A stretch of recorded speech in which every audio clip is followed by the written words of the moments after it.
Big show for you on this Tuesday. From The Athletic, Robert Mays joins us, and Daniel Jones and Deebo Samuel will be joining the program. Yeah. Okay, no, I thought we were going to do. That didn't work. Whatever. Bye.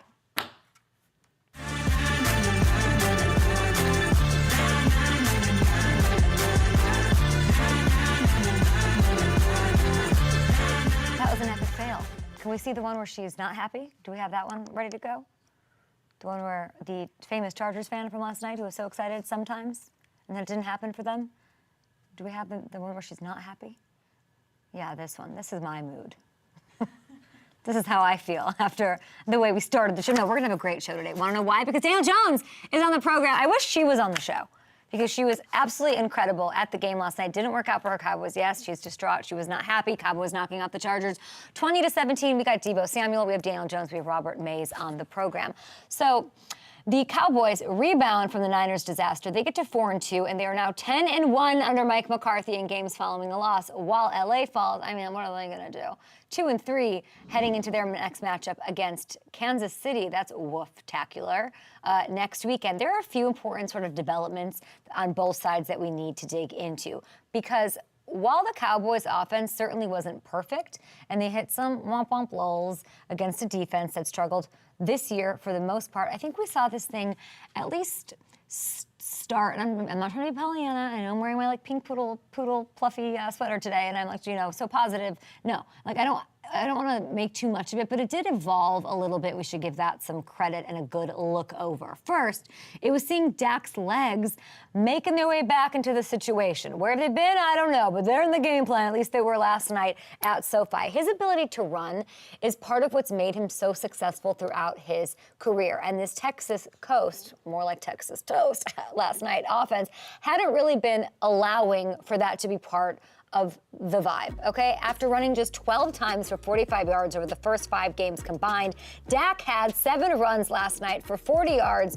including that huge 18-yard touchdown run on 4th and 1 to get the Cowboys on the board early. Okay, so it was clearly a part of the design, and credit to Mike McCarthy. I'll give him some credit here. He adapted, right? He adapted. Dak is at his best when he's a dual threat, and last night was a reminder of that. We also saw, and I loved seeing, because we all know I just love Keenan Allen. I loved seeing Keenan Allen exchange jerseys with our boy CeeDee Lamb after the game, because CeeDee, he was finally given the ball somewhat consistently, okay? He finished with 7 for 117, his highest totals, by the way, since all the way back in week 2. That's weird that that's even a thing.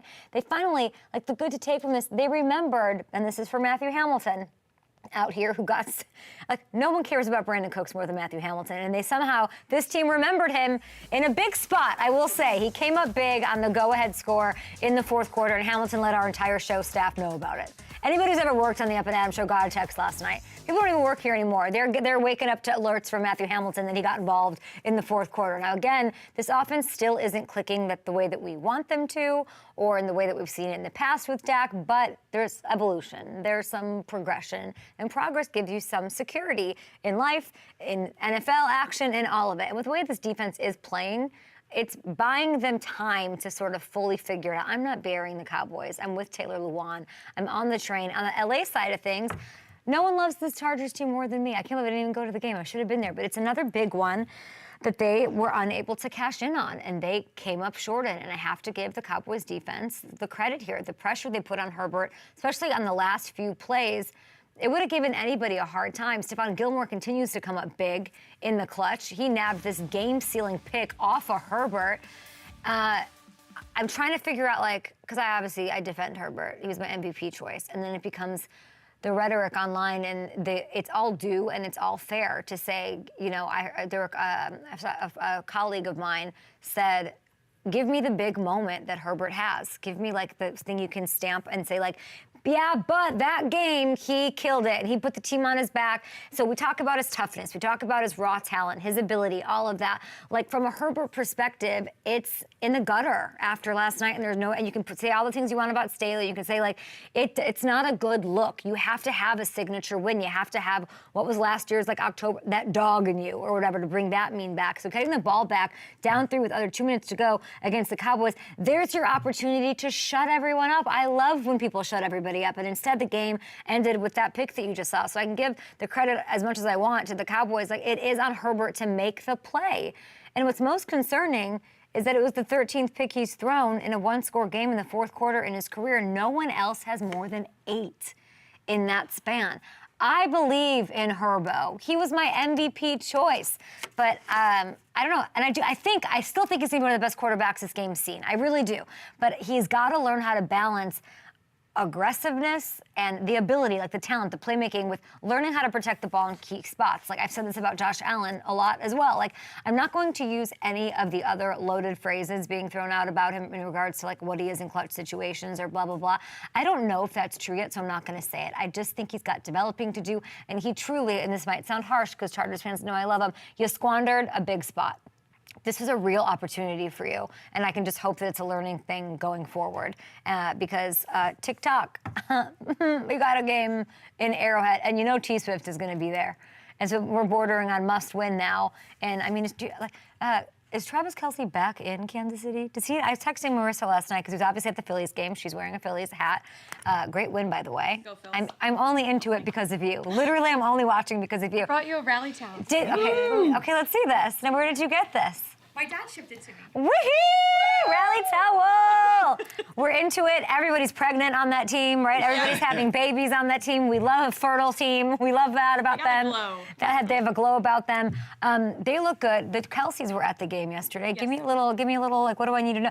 My whole question to her was, I know almost all the teams have off, a bunch of teams on bye, of course. Most of the teams have primetime games to adjust their schedule. But, like, at some point, does Travis not have to find... There was a Dumois post that he was like in Baker's Bay, Bahamas with Taylor looking at like Tom Brady's house property, like one of those Discovery properties. When like, does he have time to do that? Well, I think it's like during the day. You fly from New York, you go there. It takes like, 2 hours and you're back. I don't know if it's true or not, but like, is he back in Kansas City? Does he not have to practice anymore? It's a good question for Gronk tomorrow. I think the Kelce's can do whatever they want now. I think they have like a free pass, get out of jail free card. Does it ever get to a point where it's not as cool as it is right now? Like, is there anybody like... What's gonna happen? It's moving pretty quick. They're 2 weeks in. They're already nesting in the Bahamas.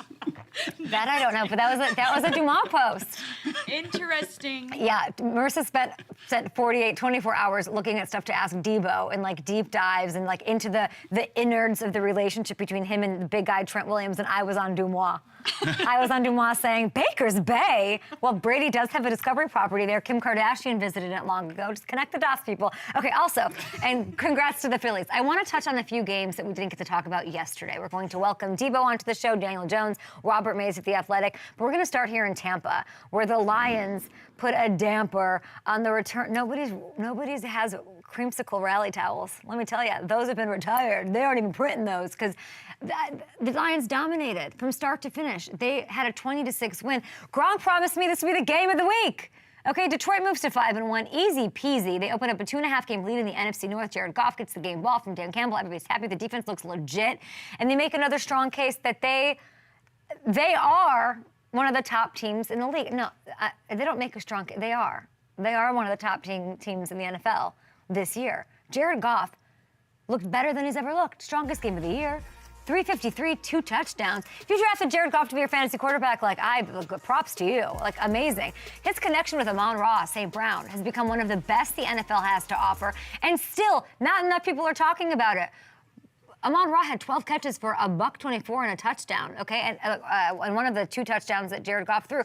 The third time he's gone over the century mark in the last 4 games, he's on fire. This team is so complete.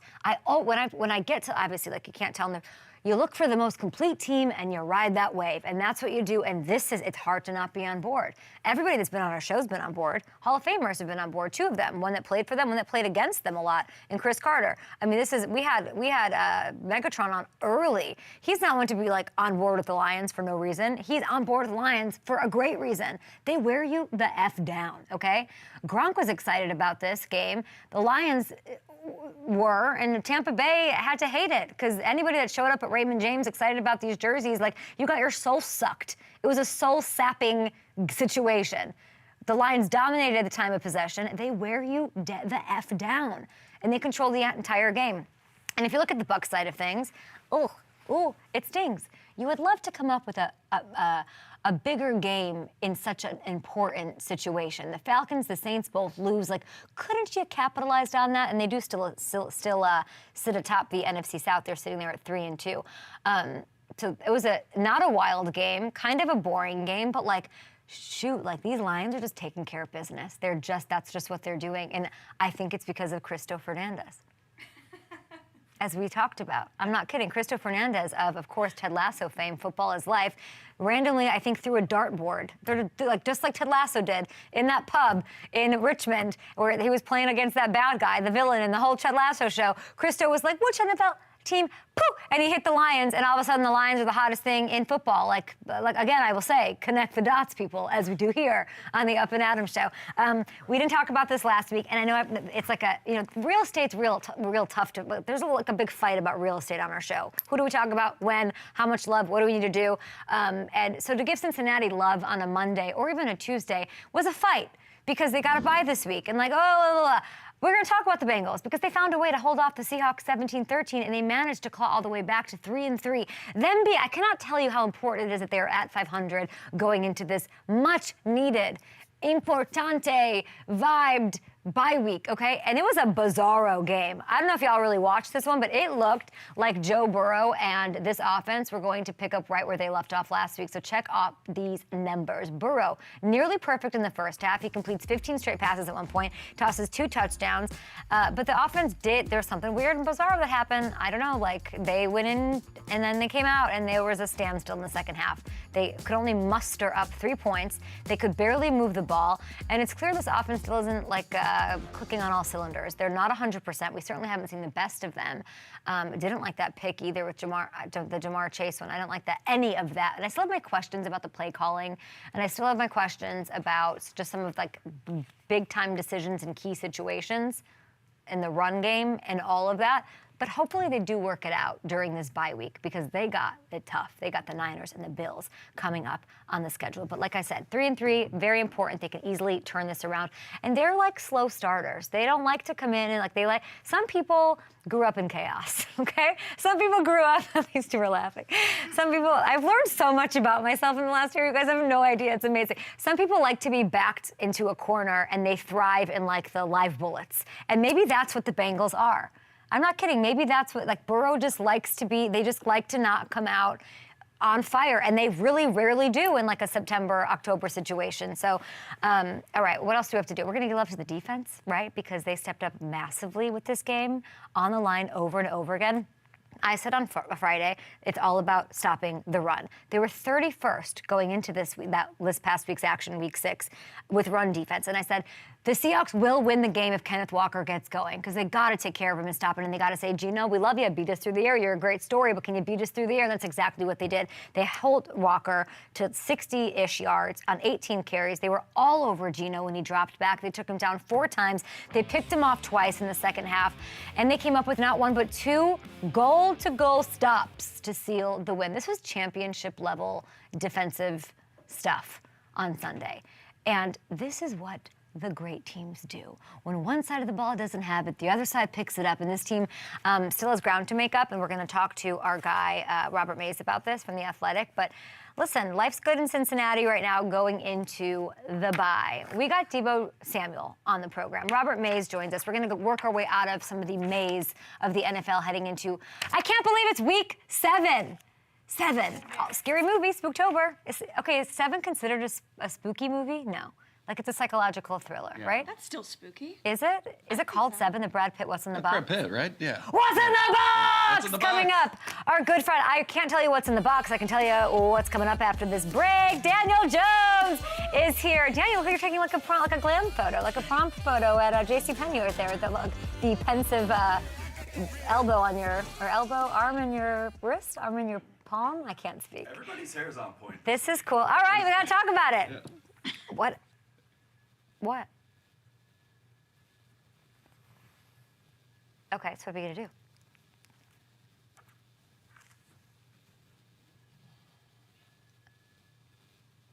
Okay. Or after I actually don't want it to be, I don't want to pre-record with them. Yeah, we got to be live with them. And I actually think a lot of the stuff that I want to ask him is going to be dated by tomorrow, so I'd really push them on that, given what happened 2 weeks ago. Okie dokie. So, not a spooky movie, huh? I feel like it is. I hate. Well, actually, like I will not watch a scary movie. Like I will not. You will not catch me watching like an It. Or like a whatever. I think I told you about my Jaws story, right? You did. Is Jaws a scary movie? Yes, that's a horror movie, right? Especially the way you experience for the first time, that is a scary movie. Nobody knows this. I'm terrified / obsessed with great white sharks because my parents don't speak English, and my mom worked at like a factory. Like she literally put together like screws for a living, and I had to write a report in first grade about a great white shark. And it was like everybody got like a koala and like a cute like dolphin, and I got like literally like a crazy shark coming out of the water like eating a carcass. Like that was what I had to write at 7 years old a report on. It was my first report, and so I was like whining to my mom, but like all the American moms, their moms, like Danielle and Jennifer's mom are helping write hers, and like they blah, blah, blah, blah. And like you don't speak English, so you can't. It was like a scene out of Spanglish. Like it was so stupid, and I was so mean to. I was really mean to my mom, and then so she was like at work, and like I can imagine her like in the break room, like what do I do?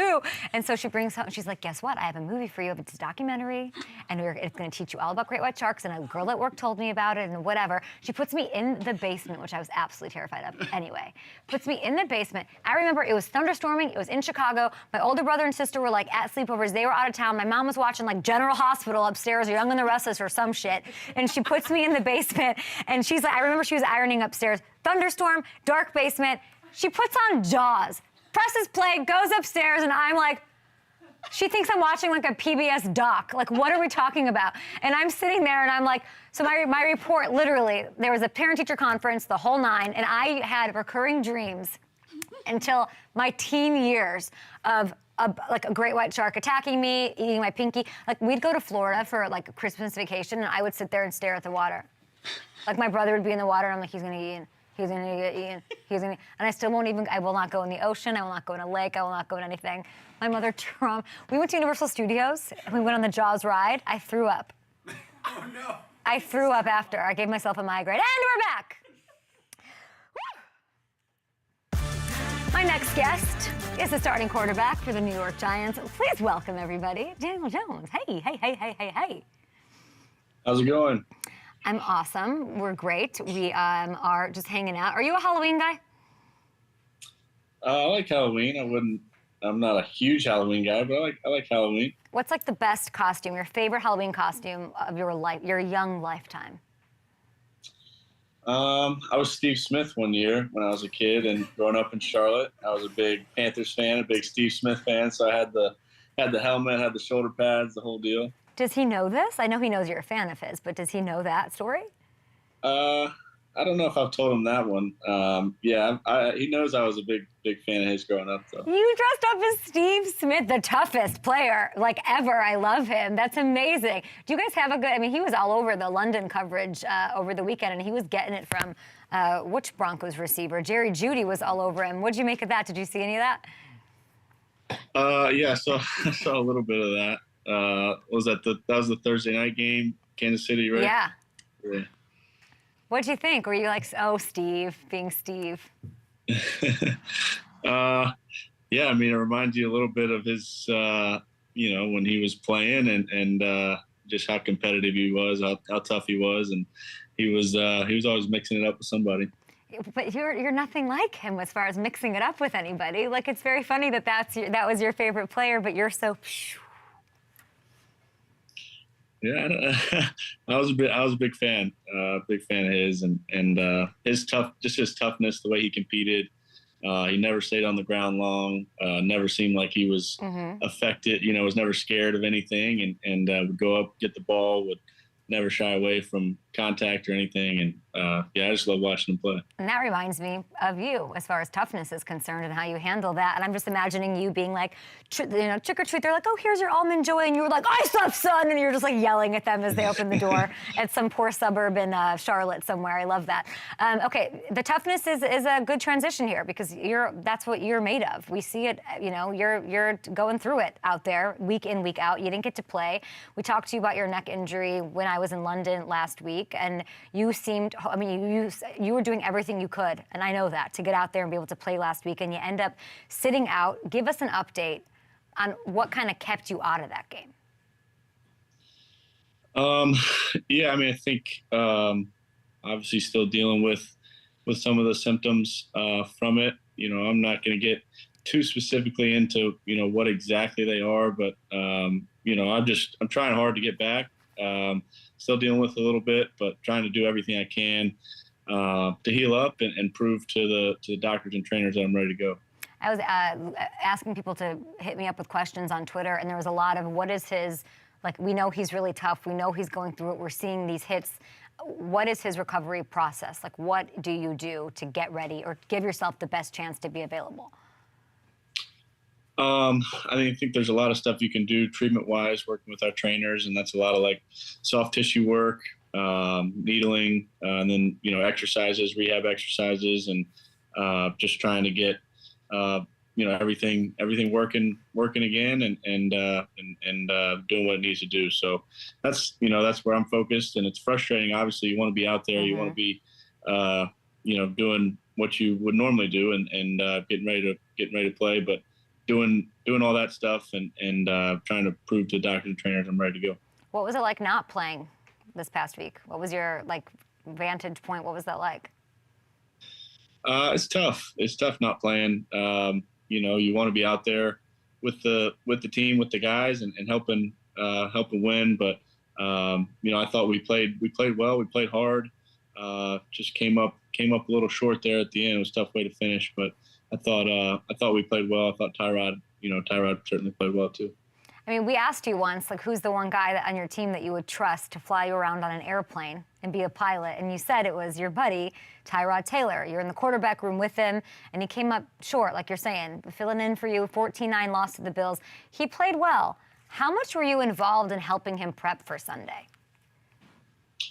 Well, Tyrod's a vet. He's played a lot in this league and played at a high level in this league for a long time. So he knows what to do, knows how to prepare, knows how to get himself ready. But anything I could do for him, I certainly did, and watching film and talking through game plan, talking through ideas, just trying to be there to help him think through everything. But he's a true pro. He knows what he's doing, and he's locked in. He was locked in, ready to go last week. This is your second year together. What's the dynamic like between you and Tyrod? It's good. I mean, I think we're pretty similar personality-wise. We both, kind of pride ourselves on working hard and preparing, whether that's on the practice field, in the weight room, studying film. He's an extremely hard-working guy and, pretty even keel, just goes about his work, focuses on what he can control and what he does. And I have a lot of respect and look up to him a lot in that way. He's the reason he's played well in this league for a long time. And your support means a lot, I bet. And now there was some controversy because he checked out of a pass play and ran the ball at the goal line. There were 10 or 12 seconds left in the half. Then they ran out of time. They didn't score. Dable let him have it. They were walking back to the locker room like Dable can't help himself. You I know are going to downplay this. What did you have to say to your guy Tyrod at the half? Yeah, I mean, I don't know. I think at that point in the game, you're focused on what's coming next, and kind of how you're preparing for the second half and what's coming up. I think that's the most important thing.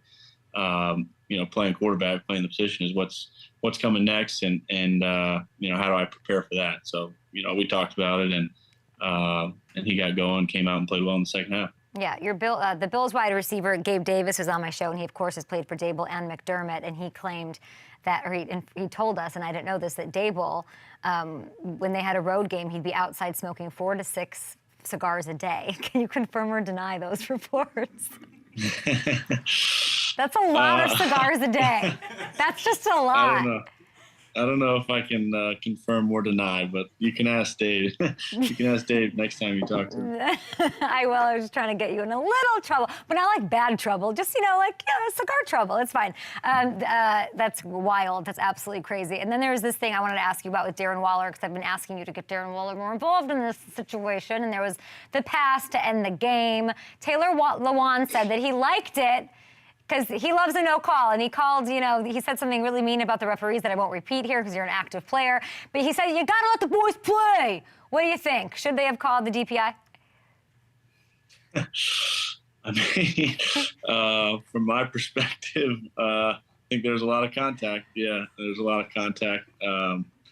But tough play, tough way to finish. But yeah, I don't know. It's a lot of contact. Does Dable smoke more? Was he more likely to light up a cigar after a good thing happens and a win, or after a bad thing happens? I think he's lighting up the cigar regardless. Regardless, I get it. Listen, you gotta do what you gotta do. All right, this weekend, New York, where you play, baby, it was overtaken by the celebrity power couple that is Taylor Swift and Travis Kelce. I've not asked you about this. They both made cameos on SNL. They go to Nobu, which I have my own opinions on that I will not share here. You've spent 5 years living in New York. Where would you have sent them? Like if Travis had called you and said, yo, I'm not from New York, I need a recommendation, like where would you send them to go on a date? Maybe Fort Charles or Don Angie. Oh my gosh, like the lasagna, those like spiral lasagnas at Don Angie are fire. God, you make me want to move back to New York because the food in LA is just not it. And then, what did you say first? Fort Charles, like if you want meat sweats and a coma, like that's where you go to get, I mean, they have the best like French dip, the best au jus. What's your order at Fort Charles? And it is literally the best restaurant in New York City, Daniel. Well done. It is. Yeah, I think you got to get everything. You got to get the French dip. You got to get the burger and split it. You got to get some steaks. Are you doing egg on the burger? I'm out. I've done both, but yeah, I think you go for it. Why not? While you're there. Yeah, you gotta go, gotta live. I love it. You're in New York. What's the scarier thought for you? Facing Micah Parsons, who loves you and defends you all of the time, and is like you're like number one hype guy, which I love. What's the scary thought? Facing Micah Parsons twice a year or hosting SNL? Hosting SNL. Are you an SNL guy? You're a Will Ferrell guy. I haven't watched a ton of SNL. I didn't watch this week. I did see they did a little Deion Sanders. I saw that little skit. That was funny. Yeah. But yeah, I'm not a huge SNL guy. Speaking of SNL hosts, I don't know if you ever watched Eli Manning do it, but he did his thing. He was in the building for this game against the Bills. I mean, he looks pretty cool. This is about as cool as Eli can look here. Look at the outfit. He's high-fiving fans. He's got a little something to him, a little sauce. Is this version of retired Eli a different person from the one that you knew way back then? Not the one that I knew. I feel like he was pretty similar when I got here, and I feel like Eli's always had good style and good. I don't know. I guess it's not. Maybe it's not the same as some other guys, but I feel like he's always looking clean, looking sharp, and he was that way when I was here. What did you guys talk about at the game? Just kind of where we were and the plan for the game that night, and kind of looking forward. He's asking about how I felt and all that, but yeah, it was good to see him. Did you see this player intro from your teammate Justin Pugh? I did. It was pretty good. I mean, for those of you who haven't seen it, let's take a look. Straight off the couch. Justin Pugh, straight off the couch. Justin Pugh, straight off the couch. What do you think? I think it's pretty funny. But he's a funny guy. He played well, came in, and obviously Josh went down with the toe, which was tough to see. And, Justin went from playing left guard to left tackle, which is no easy feat. And he stepped in and played well. I mean, for those of you who don't understand, from practice squad, last week off the couch, he played 77 quality snaps at left tackle. That's where he hasn't played since 2017. How impressive, you kind of just talked about that, what is he adding to that young offensive line, maybe outside of just physical skill? Yeah, I think his presence and leadership, he's been in the league for a long time, been in New York, before and knows what it's like. So I think that means a lot to, we got a young offensive line, a lot of younger players, and to have a presence like that, a veteran, I think it means a lot. But yeah, I mean, him coming out, Sunday night and playing as well as he did at left tackle was extremely impressive. And how much are you like in Dable's office, handing him Cubans and saying, can we get him on the active roster for the rest of the year? That's all above my pay grade, but he played well. Okay, we got to talk about little college football because my acumen of college football basically is like Dion on Saturday Night Live. Like I kind of know what's going on and kind of don't. So Battle of UNC, as I understand it, up against your Duke. Is kind of interesting in Kismet because you got this matchup this weekend. Sam Howell, the Commanders. I do want to remind you, and I've showed you this before, but I want to get you going a little bit. I want some of that Steve Smith fifth grader from Halloween to show up here. This is what Sam Howell had to say about Duke on this very show. Can you say something nice about South Carolina? I can't, no. Nothing? Can you say something nice about Duke? Definitely not Duke. Wow, you can't do it. Who's winning the game this weekend? Danny boy. Duke's playing. You talking about Duke? Duke's playing Florida State this weekend, Yeah. right? Oh yeah, they are playing Florida State this weekend. Yes. But we'll play Carolina eventually, and I feel good about Blue Devils. See, you should just host the show. You think you can't host SNL? You could host this show because I thought they were playing each other this weekend. So that's not even the case. But here's the question my producer came up with here. What's more likely to happen? The Giants score a first half touchdown and beat the Commanders, or your Duke Blue Devils beating Florida State, which he's telling me is ranked number 4? They're both going to happen. Ooh, They're both. That's what we like to happen. hear. What's the percentage chance you're out there, Daniel? I don't know. It's tough to say today on Tuesday, but doing everything I can to get back. Well, you had Saquon back on the field, carried the ball 24 times, 93 yards. Yeah, he played really well. He came. I thought he played well the whole game, and especially in that second half, got going. And some of those big runs, some of those explosive runs helped us out a lot. So it was good to see him back out there. I'm sure you saw the footage of your locker mate whatever, Aaron Rodgers, and this way he's walking crutchless, whatever. What do you make of that when you see that? Is that to me it's inspiring. When you see something like that and you're dealing with an injury, Saquon coming off an injury, he's dealt with them in his career. He's such a leader. He's learned a lot from being off of the field. What does that do to see that? What do you make of this? Yeah, it's impressive. Impressive to see. I don't know exactly what the Achilles rehab protocol is, but I feel like, it's been a month or something, a couple months, 8 weeks maybe, and he's already back walking and throwing. That's definitely impressive. He's been working hard for sure. Taylor Lewan told me it was turmeric and holistic stuff. So maybe you just need to call Aaron and be like, Aaron, whatever it is, I'm on board. Are we going to go do a darkness retreat for 4 days? It's crazy. Yeah, it's impressive. That's impressive. Did you see this Chargers fan from last night? You watched this game last night? I watched the first half. Did you see this wonderful fan? No. Okay, she's the coolest. She was having the time of her life. Obviously, the Chargers lost; it wasn't fun. But she was all over the broadcast. I mean, she was living and dying on every snap, and everyone became obsessed overnight. I know you're not a big social media guy, but she took over. What is the wildest or the experience that you've had with a fan that sticks out the most so far in your career? I don't know. I don't know if I've had one that sticks out necessarily. I mean, Giants fans are passionate, and you feel the energy from them. I think it'd be good to get back in front of them this weekend and back in MetLife. But I don't know if I could take it. Whoa! Now you're making me feel like it's like a better than 75% chance that you're going to be out there, Daniel. Well, I mean, I think we're back in front of them as a team, I'm saying, and back in the stadium. But I'm, like I said, I'm doing everything I can to get back. I hope I can play. We love passion on this program, so I'm going to give you a couple of just things that are in the news or things that are going on, and I'm going to, because I want you to tell me if you're all in, and all in means the Chargers fan freaking out and being excited, or all out when she's losing her mind and she's not happy about what the Cowboys were somehow able to pull off in their Texas toast offense. Okay, a couple on a train riding through Colorado. I don't know if you saw this. I like asking you about this sort of weird stuff. I don't know why. I don't know if you can see it. They're saying that's Bigfoot, okay? They claim they captured the big guy. I think he's like using the bathroom or something at one point in this video. Are you all in or all out on Bigfoot's existence?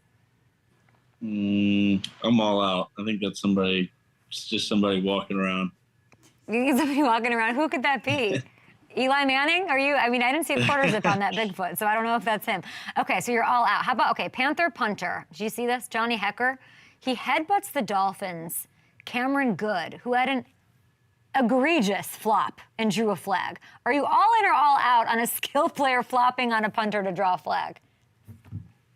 I'm all out on that. That was a huge, huge flop, right? I'm all out on why? that. I mean, come on. I think the flopping is like he barely touched him. He barely touched him. I mean, this was a bit wild, for sure. Okay. Did he get the flag called? Yeah. He drew the man. flag. How about that? Yeah. I mean, shoot, I guess it worked, but I'm all out on that. During last night's game, Troy Aikman, a legend, he commented, finally. Now, you're not social media guys, so let me explain. There's been this viral meme about how he resembles Jay-Z and how they seem to be related. Are you all? And then Troy Aikman said, there's a meme, I don't know. And he talked about it, which like shut the world down. Are you all in or all out on the resemblance? Do you see it between Troy Aikman, who commented on this finally, and Jay-Z, who was in the building last night? I'm having a tough time seeing that. I did hear him say that last night. I was kind of confused. Yeah, you should just listen, you need to just hit me up, Daniel. When anything social media happens, you hit me up and I will tell you what's going on. I can't imagine wandering the world like you do aimlessly, not knowing about what is happening. You're like Taylor Swift? Who's that? Okay, so is that all in? She's so upset. We're in between, we don't know. Okay, last one for you. Russell Wilson, he was, or not Russell Wilson, just, I think it's more Sean Payton, getting some critique online about this crazy play call wristband and how, for better, detailed it is. Are you all in or all out on the Encyclopedia Britannica level wristband? That's tough. That's tough. Looks like long play calls there. Yeah, I don't know. Probably, I think the way we do it, the play calls are a little bit quicker, and I think that makes it easier with getting the play in, calling it in the huddle, and getting the line of scrimmage. So yeah, I don't know. Everybody's got a different way to do it. Sean Payton knows what he's doing. But, it's a phone book. You need a magnifying glass or microscope to read it. I'm out. I'm going to say, you're not going to say if you're in or out. I'm out. Show me that fan, because that's about the craziest thing I've ever seen. By the way, can these guys, is it a rule that you can't cover your play cards? Why am I seeing all these laminated play cards? And like every coach, I'm like seeing their plays read. I don't know if I love that. Last one, for real this time. Coach Dable had a moment after the Bills game. The blow-by handshake. I love to just like take every frame and see what's going on. I mean, I've heard these two, they got whatever. He blows past McDermott. Are you all in or all out? I'm in. What are you on this blow-by handshake?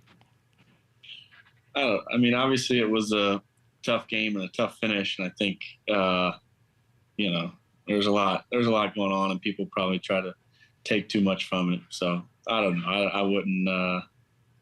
I don't know. Yeah. I'm not thinking too much about it. It's whatever. You're focused on getting healthy, getting better with a 92% chance, no, a 92% chance of playing against the Commanders, as they're going to win and Duke's going to beat number 4 Florida. I should learn more about college football. Do you watch all day Saturday? Do you watch anything, just the highlights? Mostly the highlights. I'll try to watch Duke if they're on, though. Yeah, I'll watch them this Saturday. I will fill you in on pop culture-y things that are rotting my brain and my insides, and you can tell me about college football. Is that a deal? I got you. We can do that. All right. Wow, you're the best, Daniel. Get healthy, let it rip, keep getting better, and we love having you on the show. This was great. All right. Thanks, Kay. Thanks. Good luck this weekend, as you have a 97% chance of starting. I'm excited for this weekend. The Commanders, the Giants, Duke, number 4 Florida State. Who knew? We've got Deebo Samuel on. No, we don't have Deebo Samuel. We don't. Oh, he'll be on tomorrow, guys. Oh, Deebo and Gronk sounds fun. Deebo will be on tomorrow with us and the Gronkster. That was my favorite Down Jones appearance. He was so smiley. I think he's feeling better. He was glowing. I love when Right. he's happy. He's Everyone's glowing. He had his I neck think he rested liked, on his I hand. think he Should we liked read my, into this? I think he must have liked my Jaws story. Kat loved it. Kat loved it. Kat's like, oh, this makes me learn a lot about you.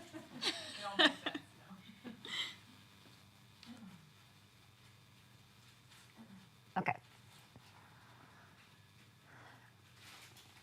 Yeah. I bet he's like, Saquon's back. I'm getting out there. Oh, yeah. I'm doing what I need to do. He needs to be with his boy. Do you like how I'm basically like, why don't you call Aaron and get the cheat codes for how you can get back on the field? Yeah. What is that? Why don't we figure that one out? Chamber of Secrets. Guys, no Debo today. What a bummer.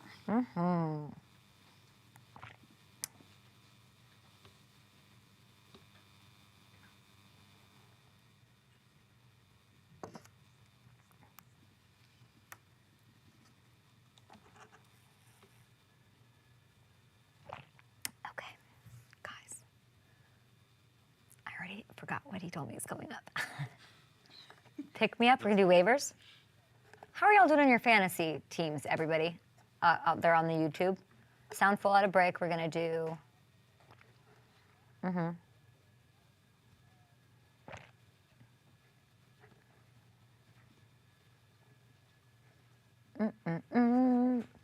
Guys, we have Robert Mays coming up on the show. Wait, so your dad sent this to you? How cute is your dad? I know. Y'all are too cute. Isn't that the best? And So they were just at the. Yes. So they were just at the game, just the two of them. him and who? No, Travis and Jason. Yeah, looked like it. Your dad with Yeah. Travis. My dad and the Kelsey brothers. Yes. No, it looked like they were just together in a box, just chilling. Nobody was bothering them. I love that. Jason did a beer chugging thing. Travis just pointed at him and laughed. Good little brother mojo. I love that. I'm fascinated by what's I love going that on. movie. I'm fascinated by what's going on. But the Kelseys have always been these people. And now everybody's hopping on the hype train. Like, come on. That's I that's will- exactly what I'm. That's the fascinating part of it. Look, I brought another one Oh, just in case cute. for Eric. And it's Chicky and Pete's, your favorite. I love Chicky. Oh. What did I used to call it? Like Come here, Chicky Pete's. Pete and like I would call it like Pete and Dickies. Pete and Dickies. Pete and Dickies. Wawa. Oh, there we go. In case you needed one. I'm very lost. Let's win, let's go!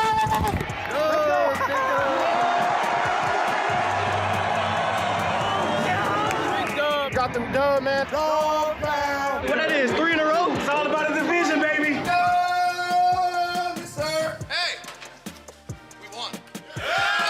Awesome job. Anybody see what that is? Is that a half? I think that's a 5. First time Dolphins are 5-1 since 2002. When we stick together, we got a good football team. When you take advantage of opportunities, you win football games. That's simple. You guys found a way to pull it out. Because of how you guys are wired, man. Love this team. Love the energy. This team is beginning to really come together as a football team, and that's exciting. Hey, way to f***ing show up in a statement game. And every single day get better. And We gotta be better for y'all. 1, 2, 3. Texas! That's the most likable Josh McDaniels has ever been to me. Is him saying, hey, we won! We love it. Time for Pick Me Up. You want to win your fantasy league, people? Here we go. Waiver wire targets for Week 7. Let's Brandon Cooks this thing and launch it to Sam Howell! I mean, he shouldn't be available anywhere if you listen to me because I told you he was my sleeper pick for quarterback heading into the season. But if you're late to the game or a snoozer, wake up and pick him up. Say, hey, text him and say, you up, Sam Howell? Oh boy, that's not going to do well on the internet for me. But he's available in over 60% of leagues, despite being, he's a quarterback one, people, rated a week through 6 weeks of the season. At running back, we don't know the severity of the injury of Christian McCaffrey, but I would target both of the backups. Get Mason, get Mitchell. Mason scored after CMC went out with that oblique against the Browns. We've seen Mitchell post 100-yard games before. Eeny, meeny, miny, pick one of them up, pick both of them up.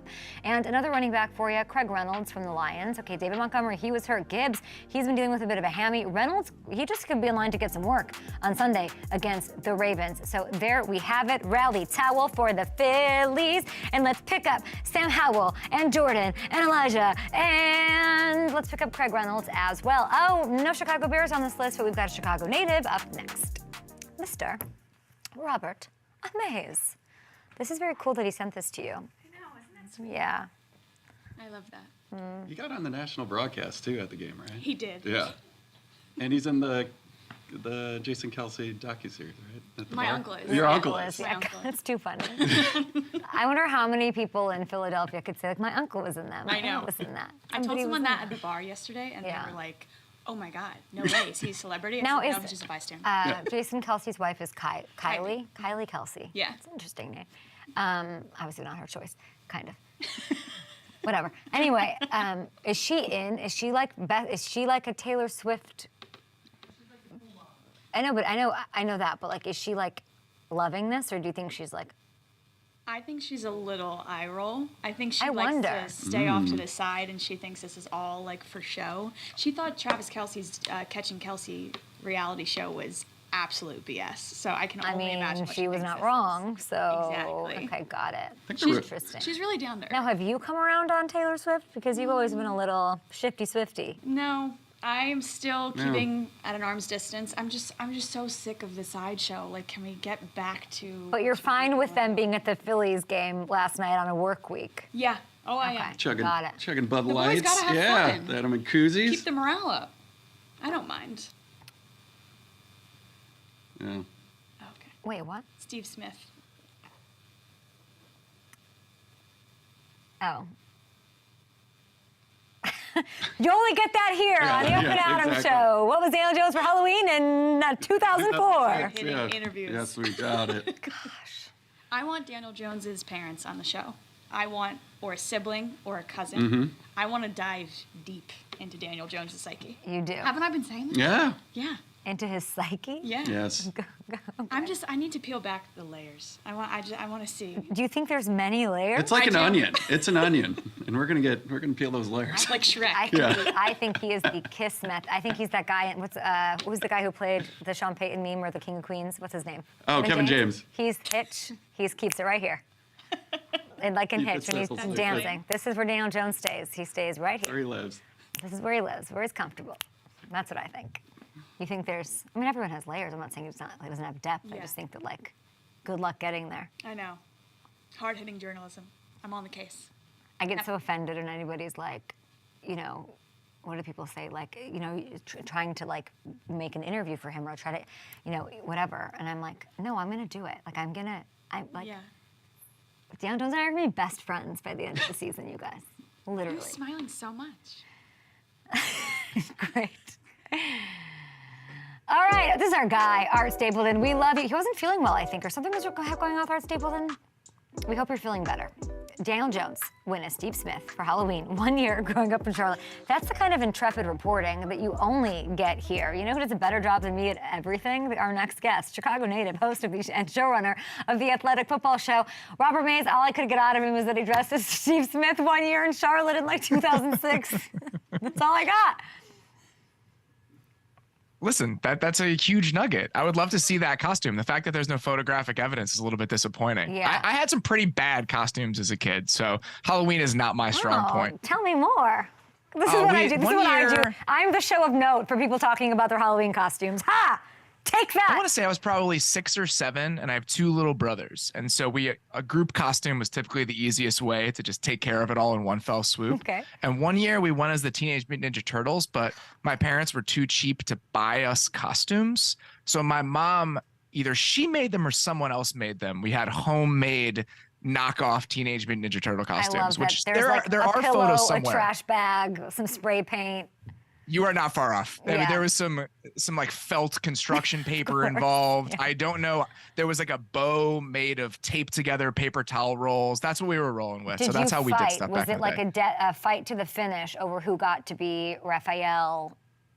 You know what? cetera? I actually think it pretty neatly fit into little personality boxes. Like I was Donatello, my little brother was Raphael because he was a little troublemaker, and then the youngest was Michelangelo. And I don't know why, but he was like 2, so he didn't really have much of a I say. think I was a cat every year from like 1989 to 2004. Like my mom was like, "We're not buying another costume." Like absolutely not. But if I had if I could be anything, I would have been April O'Neil all the way.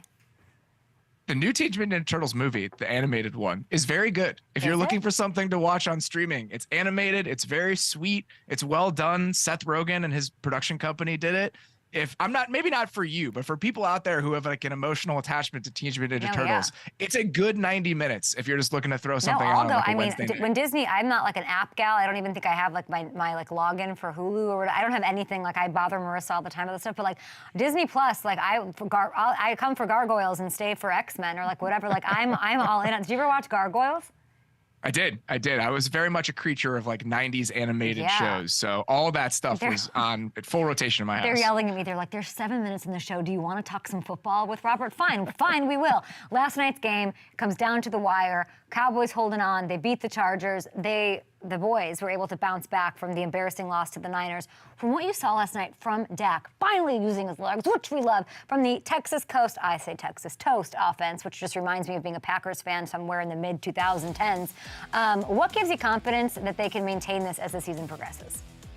I think Dak is a good quarterback. You know, when you go up against that Niners defense, they can be a buzzsaw. They can make anyone look terrible. We've had so much evidence over the last several years that Dak is one of the top 10 to 12 quarterbacks in the league consistently. He's going to have those moments where he can carry an offense. He can pilot a very good, efficient, explosive offense. He's done it for years. And I think last night was more evidence of that. And I think it was important to kind of put that San Francisco performance in context where he's not going to be that guy every single week. He's still going to have moments where you think, yeah, this guy can get us where we want to go. So I wasn't surprised by it. He's always that sort of guy where I think that he's going to have those ups and downs occasionally when they play great defenses. But I would feel pretty good about having Dak Prescott as my quarterback if I were a Cowboys fan. No more undefeated. We can talk about the Niners. They're dealing with some injuries. They'll probably be okay. Philadelphia is kind of interesting to me because they suffered this loss. Jalen Hurts and the offense looked a little bit concerning. I was watching the first half, texting our big Philly fan here, Marissa, about it yesterday. Why? And she was warning me week one. I'm like, calm down. And she's like, this offense just isn't as explosive as it used to be. And I'm worried. Are you worried? And why aren't they as explosive as they were last season? I think on Sunday it was a perfect storm of factors. You have Lane Johnson going out at some point during the game against a very good Jets front. You already have a backup right guard in there with Cam Jurgens hurt. And you could feel that over the course of the game. He was under pressure consistently in a way we're not used to seeing with Jalen Hurts because of how good Philly's offensive line is. And then I think that the Jets were doing a lot of interesting stuff on defense, breaking tendencies on third down, making the game a little bit harder on him. We've seen the Jets do this to other quarterbacks. Think about week one and what Josh Allen looked like in that performance compared to what we've seen from him for most of the season after that. So I think this can just happen against the Jets team. The one thing I would be worried about and I would keep an eye on, how long is Lane Johnson going to be out? And when he's back, what sort of percentage are we looking at? Because he is a huge, huge factor in what that offense is, because pass protection and the ability to just kind of function from the pocket, that's a luxury they have because of their line that other teams don't. And we saw the Jets start to chip away a little bit at that on Sunday. I like that there's no more undefeateds. I like that Niners lost. I like that the Eagles lost. But and the Cowboys winning wants me to believe in them more. You just talked about them and you talked about moments.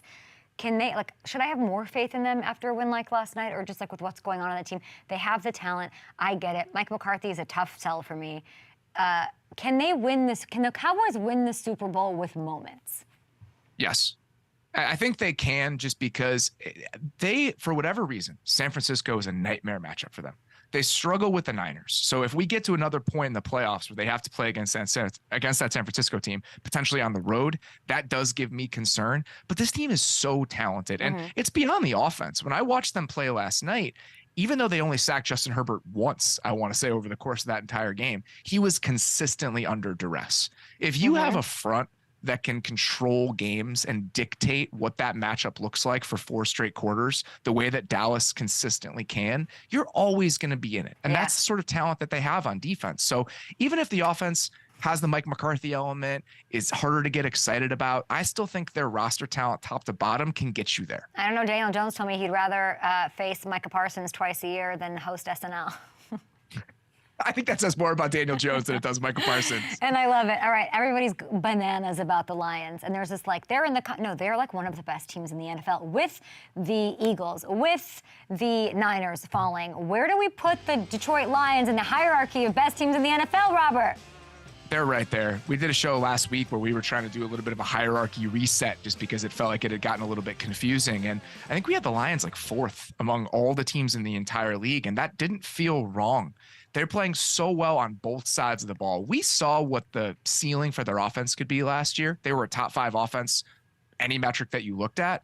What's really impressive this year is the way their defense is playing, despite enduring a decent amount of injuries on that side of the ball. This team is hurt. They're banged up. They've lost guys on each side for long stretches of the season, and it doesn't seem to matter. So the complementary aspect where their offense is still explosive and efficient and creative, and their defense kind of feels like one of those units that's just going to kind of constrict you over the course of the game. That's why they feel more dangerous and a little bit different than they did even at the end of last season to me. Robert, we have about a minute left. We're going to put a minute on the clock here. You're not leaving here without talking about the Bears. Oh, no. We've talked Halloween costumes. We've talked Splinter. And we've talked Demona from Gargoyles. But here we go talking about our Chicago Bears. Justin Fields, who I had a dream about that we'll get to one of these commercial breaks. Okay, he leaves Sunday's loss to the Vikings. He's got a thumb injury. It looks like he'll be out this week against the Raiders. And Josh McDaniels was like, hey, we won a game. He beat Belichick. He's feeling himself in that visor. If Bajent, who I believe, is that even how you say his name? I saw him on the back. Ison Bajent. Sun-Time. He's on the Chicago Sun-Times. I like the pun wordplay. Talk to me about what this will mean. He will be the 29th Bears starting quarterback since the year 2000. How many of those 29 quarterbacks do you think you can name in 1 minute? I have the list, baby. Let's go. Mitchell Trubisky, Justin Fields, Nick Foles, Andy Dalton, Matt Barkley, Cade McNown, Josh McCown, Moses Moreno, Henry Burris. Jason Campbell played for one game. Jonathan Quinn, Todd Collins, Jim Miller, Shane Matthews. Oh my God. Eric Kramer, I think, might be in there, but might not be after 2000. Nope. I did so much better yesterday. Caleb Haney, who came in for Cutler. Great. I don't even know if I said Cutler. Jimmy Clausen. Craig Krenzel, Jimmy Clausen, Chad Hutchinson, Cordell Stewart. The neck. That's got to be most of them. The guy with the big neck, long neck. Oh, Mike Glennon. Mike Glennon. That's another good one. Well, how about like a guy? He's got a great nickname. He's played for like every team. He played for the Patriots. We didn't ask you about. Did we mention Hoyer the Destroyer? Oh, Brian Hoyer. Brian Hoyer is a tough one. Brian Hoyer and Matt Barkley. I did much better at this last night when I was just tweeting them out. Brian Hoyer and Matt Barkley are two that I would forget if I hadn't been thinking about it earlier in the day. 15 seconds in show here. Will there be a new starting quarterback next season to add to this list? I think so. Ooh, mic drop, guys. Take a listen to Robert. He thinks he does a better job on the Athletic Football Show than he does on our show, but we love him and we appreciate having you. Thanks, Robert. Anytime. Talk to you soon. You're the best. I love.